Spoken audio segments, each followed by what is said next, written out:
I have a function here defined as x squared minus 5x plus 6.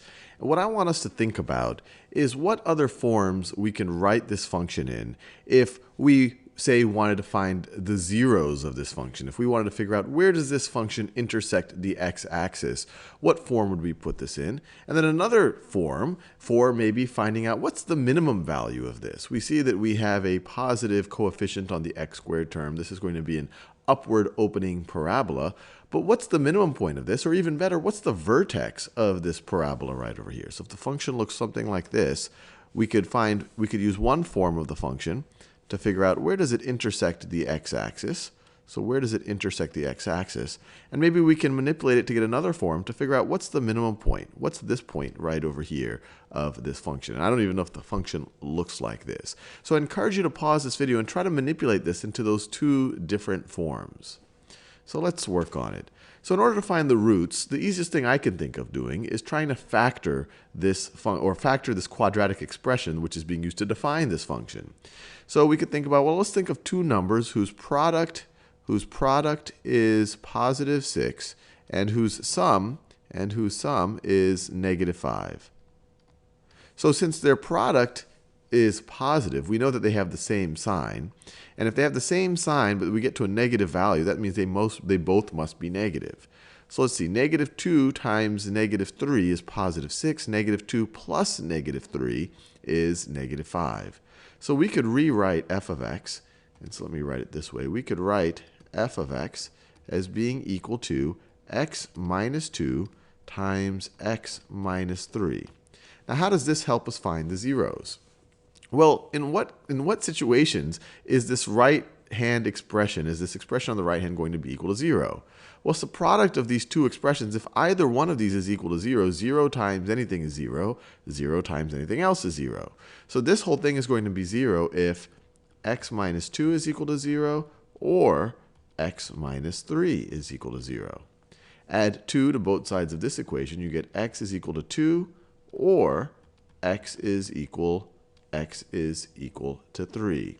So those are the two zeros for this function, I guess you could say. And we could already think about it a little bit in terms of graphing it. So if we wanted to, so let's try to graph this thing. So this is x equals 1, this is x equals 2, this is x equals 3 right over there. So that's our x-axis. That you could say is our y is equal to f of x axis. And we're seeing that we intersect both here and here. When x is equal to 2, this f of x is equal to 0. When x is equal to 3, f of x is equal to 0. And you could substitute either of these values into the original expression, and you'll see it's going to get you to 0, because that is the same thing as that. Now what about the vertex? What form could we write this original thing in order to pick out the vertex? Well, we're already a little familiar with completing the square, and when you put it in kind of in that form, or when you complete the square with this expression, that seems to be a pretty good way of thinking about what the minimum value of this function is. So let's just do that right over here. So I'm just going to rewrite it. So we get f of x is equal to x squared minus 5x. And I'm just going to throw the plus 6 right over here. And I'm giving myself some real estate because what I need to do, what I want to think about doing, is adding and subtracting the same value. So I'm going to add it here and I'm going to subtract it there. And I can do that because then I've just added 0. I haven't changed the value of this right-hand side. But I want to do that so that this part that I've underlined, or in this magenta color, so that this part right over here is a perfect square.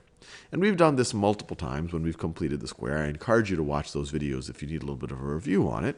But the general idea is this is going to be a perfect square if we take this coefficient right over here, we take negative 5, we take half of that, which is negative 5 halves, and we square it. So we could write this as plus negative, what's negative 5 halves squared? So I could write this negative 5 halves squared. Well, if we square a negative number, it's just going to be a positive. So it's going to be the same thing as 5 halves squared. 5 squared is 25. 2 squared is 4. So this is going to be plus 25 over 4. Plus 25 over 4. Now, once again, if we want this equality to be true, we either have to add the same thing to both sides, or if we're just operating on one side, if we added it to that side, we could just subtract it from that side, and we haven't changed the total value on that side. So we added 25 over 4, and we subtracted 25 over 4. So what is this part right over here? What does this become, the part that I've underlined in magenta? Well, this is going to be, the whole reason why we engineered it in this way is so that this could be x minus 5 over 2 squared. And I encourage you to verify this. And we go into more detail about why that, taking half the coefficient here and then squaring it, adding it there, and then subtracting there, why that works. We do that in the completing the square videos. But these two things, you can verify that they are equivalent. So that's that part. And now we just have to simplify 6 minus 25 over 4. So 6 could be rewritten as 24 over 4. 24 over 4 minus 25 over 4 is negative 1/4. So minus 1/4, just like that. So we've rewritten our original function as f of x is equal to x minus 5 halves squared minus 1/4. Now, why is this form interesting? Well, one way to think about it is this part is always going to be non-negative. The minimum value of this part in magenta is going to be 0. Why? Because we're squaring this thing. If you're taking something like this, and we're just dealing with real numbers, and you're squaring it, you're not going to be able to get a negative value. At the minimum value, this is going to be 0, and then and then it obviously could be positive values as well. So if we want to think about when does this thing hit its minimum value? Well, it hits its minimum value when you're squaring 0.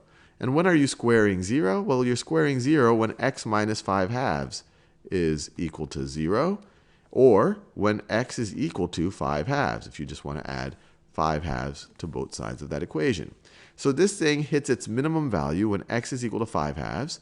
And then what is y, or what is f of x, when x is equal to 5 halves? F of 5 halves. And once again, you could use any of those forms to evaluate 5 halves, but it's really easy in this form. When x is equal to 5 halves, this term right over here becomes 0. 0 squared, 0, you're just left with negative 1/4. You're just left with negative 1/4. So another way to think about it is our vertex is at the point, so we could say our vertex is at the point x equals 5 halves, y equals negative 1/4. So x equals 5 halves, that's the same thing as 2.5. So x equals 5 halves, and y is equal to negative 1/4. So if that is negative 1/4 would be something like that. So that right over there is the vertex. That is the point. Let me make it clear. That's the point 5 halves, comma, negative 1/4. Negative 1/4. And what's cool is we've just used this form to figure out the minimum point, to figure out the vertex in this case. And then we can use the roots to kind of, as two other points, to get a rough sketch of what this parabola will actually look like. So the interesting, or I guess the takeaway from this video is just to realize that we can rewrite this in different forms depending on what we're trying to understand about this function.